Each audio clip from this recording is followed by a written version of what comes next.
स्वागत है आपका SA क्राइम न्यूज़ में। आइए नज़र डालते हैं आज की मुख्य खबरों की ओर और हमारे साथ बने रहने के लिए चैनल को सब्सक्राइब करें और बेल आइकन दबाना बिल्कुल भी ना भूलें। और फिर एक कोरोना की दूसरी वेव तूफान बनकर आ गई। जो पीड़ा आपने सही है, जो पीड़ा आप सह रहे हैं, उसका मुझे पूरा एहसास है। जिन लोगों ने बीते दिनों में अपनों को खोया है, मैं सभी देशवासियों की तरफ से उनके प्रति संवेदनाएं व्यक्त करता हूं। परिवार के एक सदस्य के रूप में मैं आपके दुख में शामिल हूं। चुनौती बड़ी है, लेकिन हमें मिलकर अपने संकल्प, अपने हौसले और तैयारी के साथ इसको पार करना है। साथियों,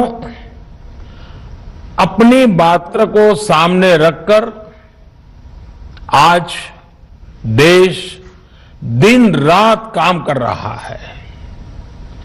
बीते कुछ दिनों में जो फैसले लिए गए हैं, जो कदम उठाए गए हैं, वो स्थिति को तेजी से सुधारेंगे।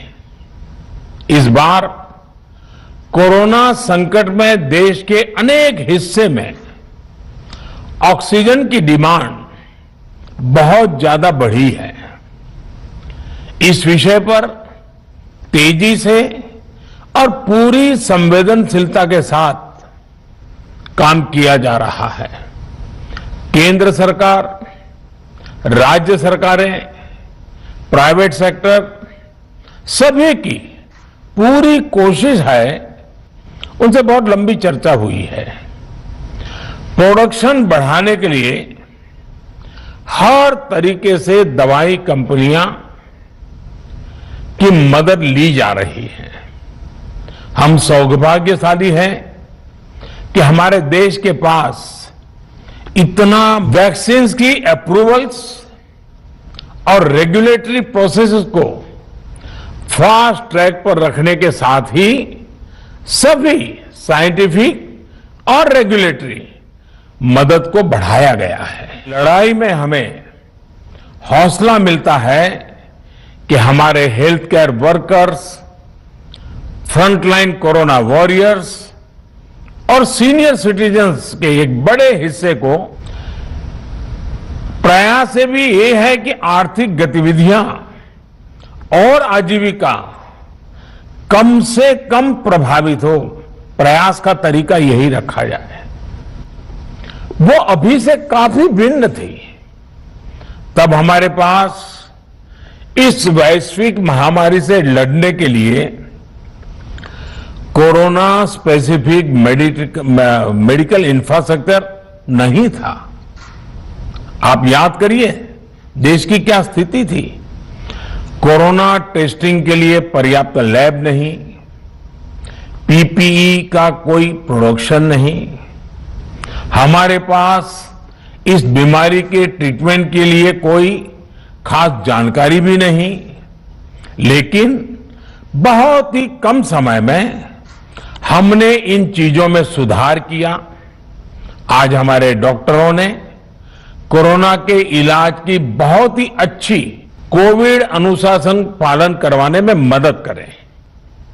हम ऐसा करेंगे तो सरकारों को न कभी कंटेनमेंट जोन लगाने की जरूरत पड़ेगी, न कर्फ्यू लगाने की जरूरत पड़ेगी और लॉकडाउन का तो सवाल ही नहीं उठता है।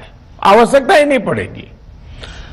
स्वच्छता अभियान के समय देश में जागरूकता फैलाने के लिए मेरे बाल मित्रों ने बहुत मदद की थी। छोटे छोटे बालक 5वीं, 7वीं, 8वीं, 10वीं में पढ़ने वाले, उन्होंने घर के लोगों को समझाया था, मनाया था।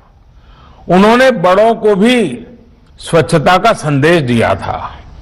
आज मैं फिर अपने बाल मित्रों से एक बात विशेष तौर पर कहना चाहता हूं।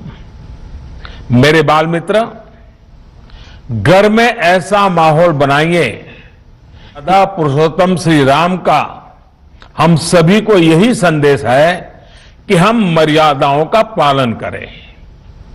कोरोना के इस संकट काल में कोरोना के बचने के जो भी उपाय है, कृपया करके उनका पालन 100% करिए। दवाई भी, कड़ाई भी, इस मंत्र को कभी भी भूलना नहीं है। ये मंत्र जरूरी है, वैक्सीन के बाद भी जरूरी है। रमजान के पवित्र महीने का भी आज 7वां दिन है।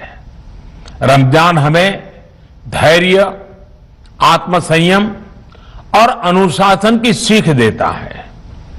कोरोना के खिलाफ जंग जीतने के लिए अनुशासन भी, उसकी भी उतनी ही जरूरत है।